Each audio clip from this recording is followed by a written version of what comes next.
press 1. You're checking out One Love TV. Keep it locked. That's how you can try and integrate the understanding of the indigenous plants into a modern understanding of science, really drawing a bridge between science and spirituality in a way where the plants are pivotal. That's so, and the use of the plants is pivotal, which is so interesting.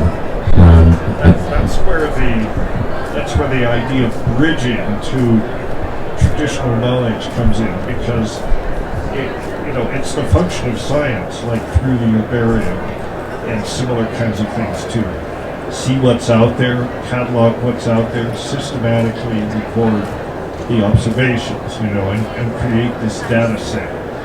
Indigenous people, I don't think that way. They're not systematic in that respect. But they, in turn, have accumulated a body of knowledge which is not written down anywhere. It's shared among practitioners, it's shared by word of mouth, and it's shared by watching other people do it.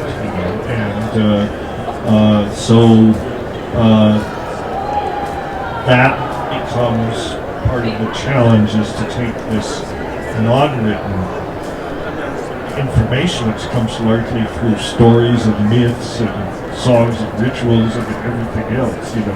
It's definitely not a scientific body of knowledge, but there is reflected in there other truths, other understandings that that science has uncovered.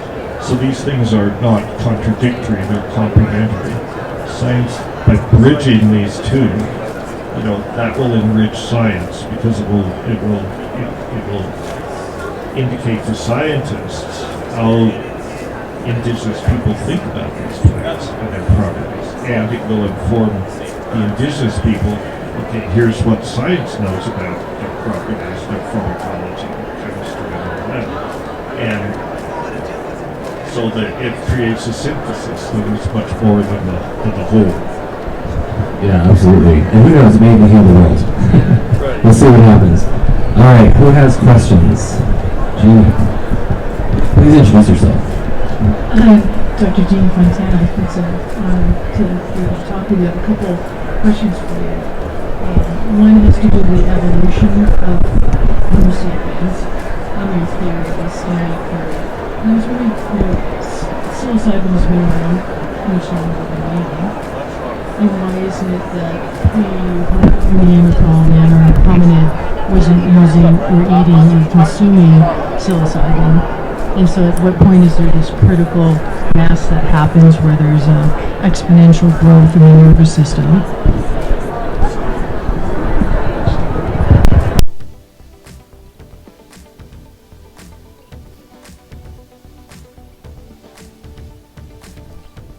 At what point do hominids start consuming psilocybin? We have no idea.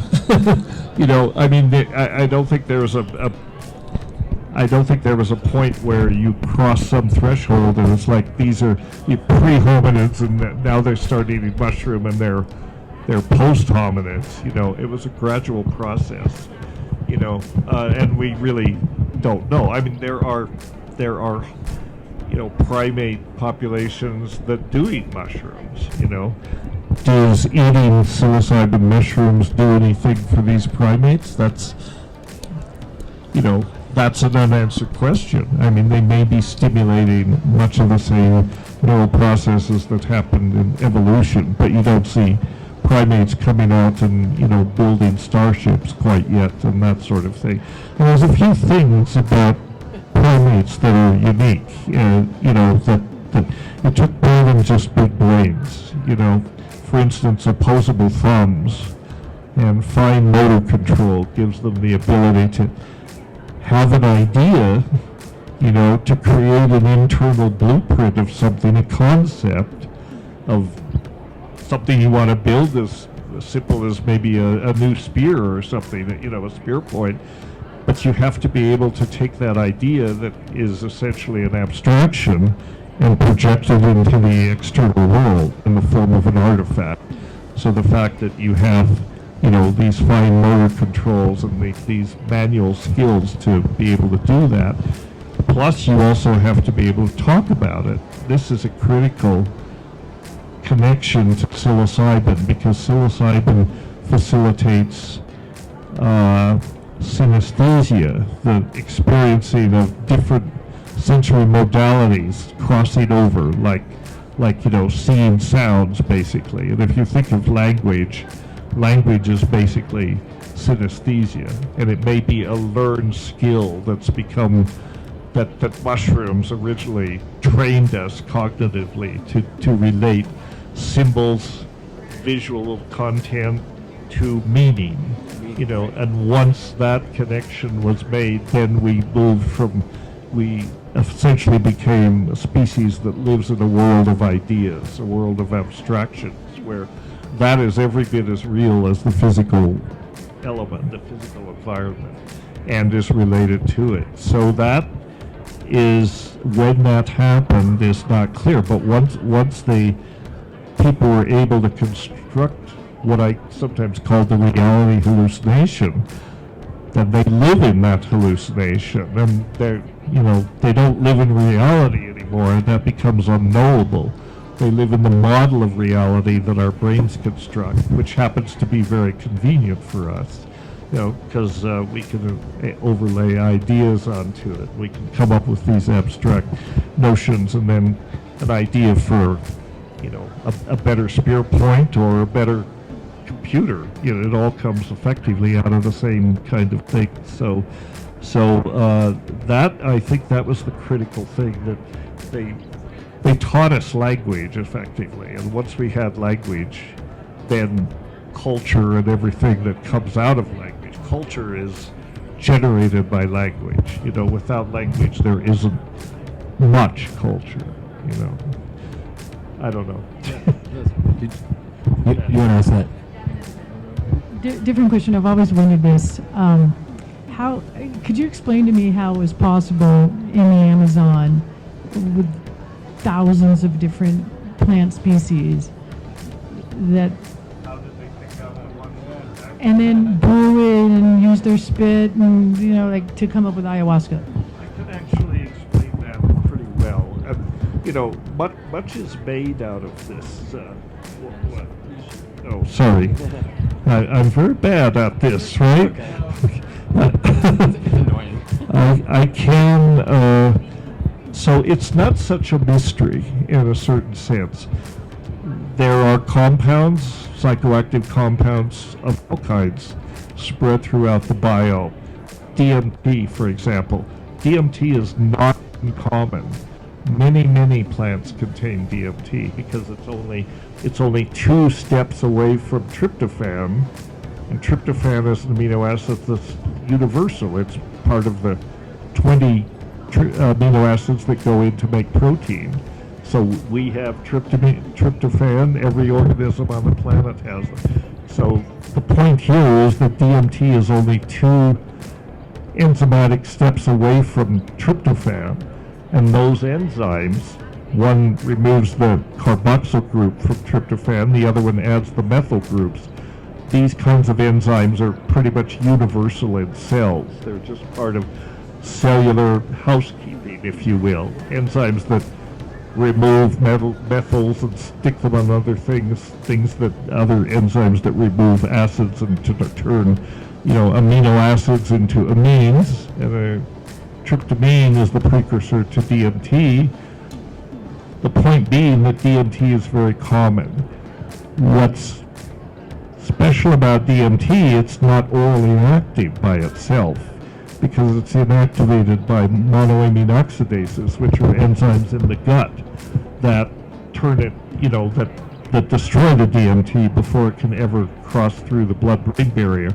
This is the basis of ayahuasca pharmacology, because these 2 plants, you've got one containing DMT, and then the other, the key one, contains alkaloids called beta-carbolines that are monoamine oxidase inhibitors. So they inhibit this enzyme that would normally destroy DMT and make it orally active. So the principle of the pharmacology is very straightforward and simple.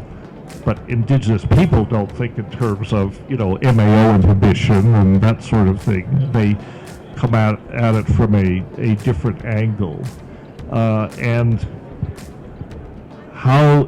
people often say, well, how did they discover this? And you ask the indigenous people, well, And they will say, isn't it obvious the plant told us? You know, the plant envisioned, gave us the vision, but it's kind of getting the cart before the horse, because how could they have the vision before they had the visionary substance, you know? If you look at ethnographic data in the area where ayahuasca is thought to have originated, which is kind of where Brazil and Colombia and Venezuela comes together. In that area, there's a lot of snuff using at that place. There are snuffs that contain DMT that are used in that area, and because they're snuffs, they're active, right? Insufflation. Yeah, insufflation.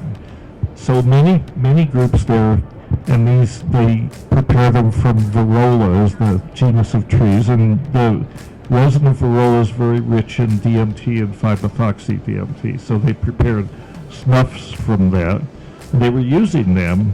There were also a very active chicha culture. There was a lot of chicha brewing that went on in this same area, and these people they're kind of like craft brewers in some ways. I mean, they're making chicha, and they just toss different things into it, and maybe at some point they threw some Banisteriopsis into it, and then, you know, and they put some snuff in it. So it's not implausible that they would have been able to do it essentially by trial and error, but a little less than just random sampling, because they had these pharmacologically active snuffs, they had brews, they also used Banisteriopsis and tobacco, but that is not really part of the formula. They probably had tobacco, but I think the people that were making brews, they had all these other ingredients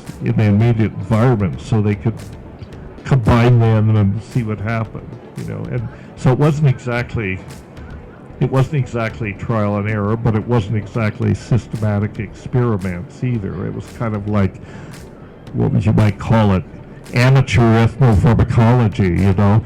Let's put this together with that together and brew it up and see what happens. So I think that's how it took place. It wasn't that there was some revelation about these things before they were even developed. In the course of effectively people mucking around with plants, they stumbled on the right combinations, you know. And so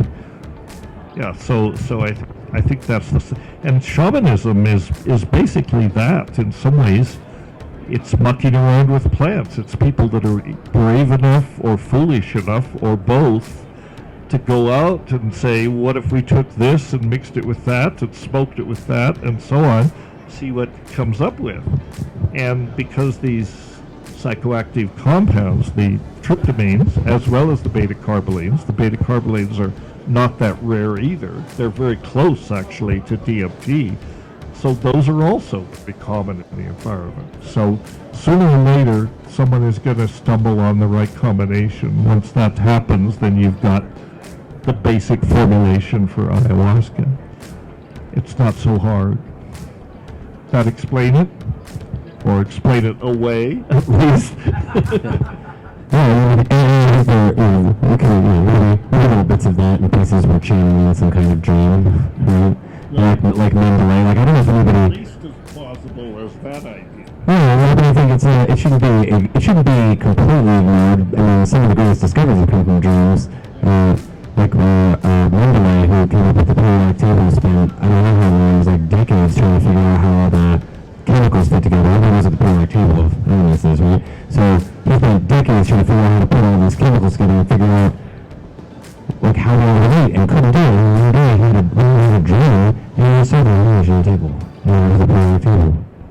And so I think there is something, and dreams are like our very first psychedelic experiences. Psilocybin doesn't require any preparation, and so when we spoke to the Chicago people, we asked them some of the questions. I think is a very important question. Some of the hints that the shaman's gave to us was almost like, we had interactions with other plants that taught us how to use and combine those plants.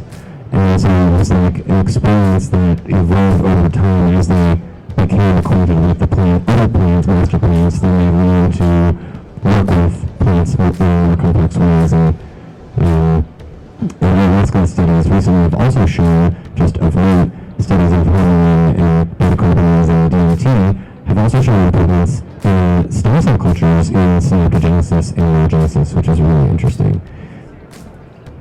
That's what I think. I mean, you can see these processes in vitro, you know, in the Petri plate, and given the neuroimaging technology that we have, we can now look at that and say, yes, the same kind of thing is going on in the, you know, in the connectome, for lack of a better term. You know, so it's not so unusual. You know, I mean, it comes back to what I've always said, which is that, you know, we have evolved in a chemically complex ecology, you know, and through the course of evolution, we're subjected to, exposed to all sorts of plant secondary compounds. There's an unusual compound right there. Very nice. Anyway, so evolving in this complex chemical ecology, we develop adaptations, you know, and as we know through neuroplasticity and also just, you know, feedback from the environment to the genome is affected in its expression by the kind of chemicals it's exposed to. And so we adapt, you know. A good example, maybe a trivial example, but nonetheless, is alcohol. You know, we metabolize alcohol through liver enzyme called alcohol dehydrogenase. That is the detoxification method, you know, pathway for alcohol. So if you're, but if you're not used to drinking alcohol, you're very sensitive to it. You don't metabolize it very readily, which is why, you know, maybe your friend who's used to drinking a lot can drink you under the table, because as you consume alcohol, these enzymes are induced, the levels of these enzymes are induced, so the body responds to this environmental cue. And that goes on all the time, you know, and it goes on at the neural level as we're finding out, you know, so.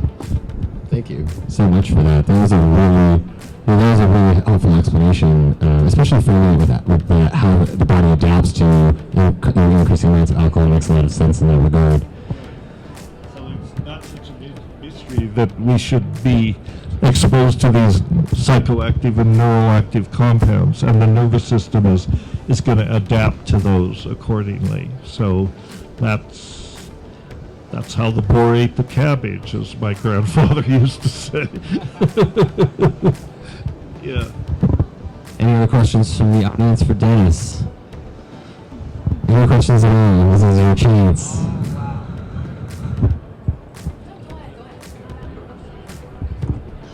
Hi, my name is Alex. I'm from New Jersey. I'm currently a pharmacy student. I just wanted to say I really appreciate all of your work, and it actually began me on this like spiritual journey. The stoned ape theory, I was in undergrad learning about evolution and having to memorize phylogenies, and I don't know, something came to me and I was looking for a way to articulate it, and your work really did that, so thank you so much. It really helped me, I don't know, just come out.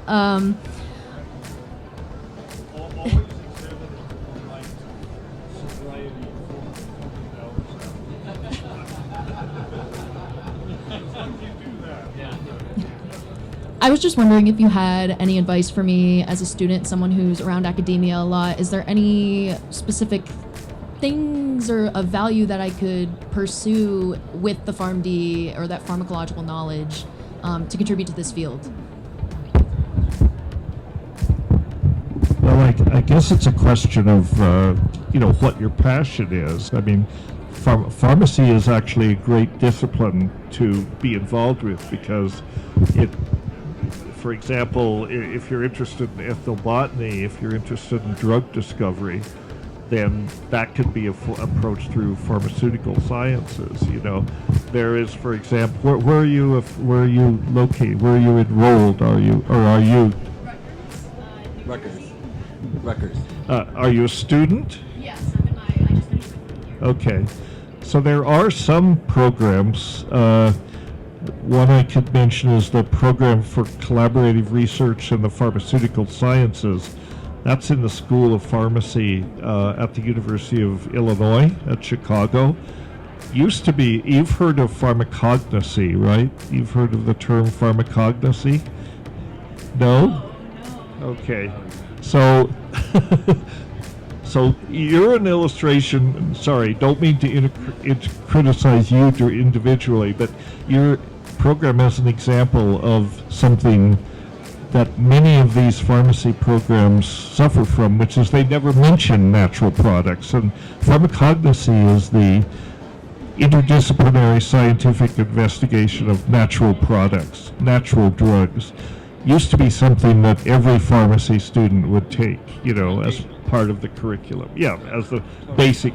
They don't even teach it anymore because back in the 80s, I think pharmaceutical industry came to the conclusion that, well, we don't need nature. We can just synthesize everything in big vats in laboratories, with techniques like combinatorial chemistry and these sorts of approaches. It hasn't panned out. It turns out that natural products have much higher ratios of complexity than anything you can synthesize. And so they are the templates, and then the medicinal chemists come along. They try to emulate that. They try to improve on that, but they're already dealing with a very complex kind of molecular scaffold that they work from. Anyway, I'm off on a tangent. Like that ever happens. No, I think you answered her question, because that is what you should be looking into if you're interested in this too. My school does Yeah. quite a bit. I think, like, I'm not there yet. Yeah. Places like If you're interested in that, I would say direct your studies toward medicinal chemistry, which will always have an application. I mean, it may be related to neuropharmacology or cancer pharmacology or whatever. What's beautiful about medicinal chemistry is it's applicable to so many different uses. You've got the cancer people who are saying, shut up and make the stuff, or the neuropharmacologists who say, just shut up and make the stuff. But you get to make the stuff, and that's important, And I mentioned this program in Illinois. They were very much. Some of these programs are very much oriented toward natural products and ethnobotany and that sort of thing. So there is there's actually an American Society of Pharmacognosy that you should think about joining if you want to keep up with the latest results in discovering new drugs from natural sources. And now, of course, they're discovering things from new sources like less emphasis on plants, more on marine organisms and fungi and that sort of thing. But the thing is, in general, the biosphere is full of molecular complexity. And for scientists looking for new medicines, the job is to find, to systematically go over those, to locate those, and then evaluate them in all the ways that you know how to do, through toxicology, through making different derivatives that might be better than the natural products, or at least different than the natural products. So it's a field that you can be pretty sure you can always get a job in if that's a concern. But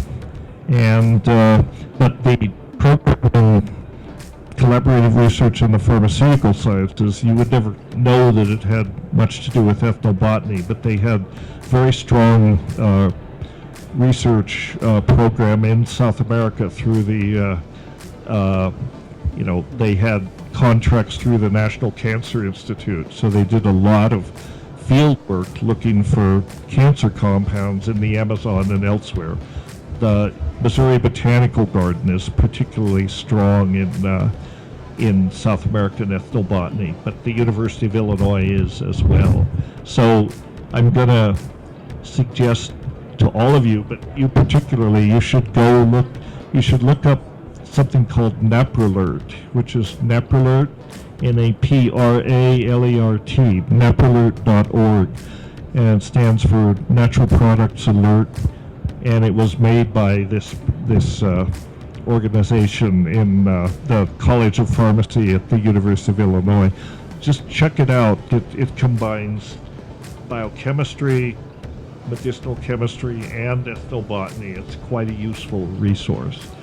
It, like all resources like this, it tends to be, it needs to be upgraded. It hasn't been kept operational the way it should, but it's still an incredible source of information. So it's worth checking out if you're inclined to that kind of thing. Thank you. I just looked it up right now. And to be extra respectful of your time, we really appreciate you being here. Do you have time for one more question? Hi, Dennis. It's not really a question. My name is Richard Kay. I am the founder, on the board member of the Psychedelic Association of Canada, and also the founder of the Sentinel Retreat Center in British Columbia. But really what I want to say, there's 12,000 people here, and I want to acknowledge that we're all living on the backs of people like Dennis and Rick Doblin, and we want to acknowledge that without these years and years of experience, and my life in particular, and my wife's, Gillian Maxwell, has been totally moved forward, and I'm so blessed to see so many people around that are moving up, the younger people here, and it's all happening. There's new inventions. 2017 there was 3,000 people, 2013 1,000 people. So it's this time of the micro going into the macro, going into the Renaissance. And I loved Joe Dufour's work today, where he was speaking of putting all the already existing and all the Shipibo knowledge, all the science and the doctors and all of that coming together, so we can actually understand something about what's going on about consciousness. So I'm really blessed, and I'm so happy that Dennis moved up to British Columbia. Yes. We're very happy about. You were a plant. You don't look like a plant. No. I'm a plant. And actually, we're all plants. When we get back to the area where we realize that we're nature, and we're just coming forward, and Dennis has also got a great talk on synthesis, is it? What is it? The raindrop on the leaf. Photosynthesis. And, so the more we understand, the less we know. So I just want to, at this moment, since I have the mic, is just to thank you, my friend, for everything. And I love you. We love you. Yeah, and I want you to get it. That's the thing. So. That's right. Yeah. Well, Richard and Gillian, his wife, have been friends for almost 2 decades now, and they have been activists in this area for almost as long. And then recently they've created their own retreat center near Caslow, British Columbia. I haven't been to it. I've heard beautiful things. It's certainly a beautiful location, so I hope it does well. They're not concerned at all. They're quite out front about what they offer, and so far the police haven't kicked down the door, at least that I've heard of. I think the police have better things to do than interrupt religious ceremonies these days, or spiritual ceremonies. So I wish you all the best with that. If you guys, anyone here comes to British Columbia, that's the place to go. Gillian is wonderful. You've been there? I haven't been to Caslow. I was going to go to a train, but then I couldn't make it. Well, But I know her. She's very, very kind. the area is incredibly beautiful, and I'm sure the retreat center is. I'll make it up there one of these days, Richard. Yeah, thank you. Let's give a round of applause for Dennis. Thank you so much, everybody, for coming and joining us. Dennis, thank you. Oh no, we're talking. You will. If anybody wants to talk to Dennis about Apollo, he'll be right outside. And we're gonna have Dr. Jimmy Fontana switch places right now to talk about Treat California. Let's get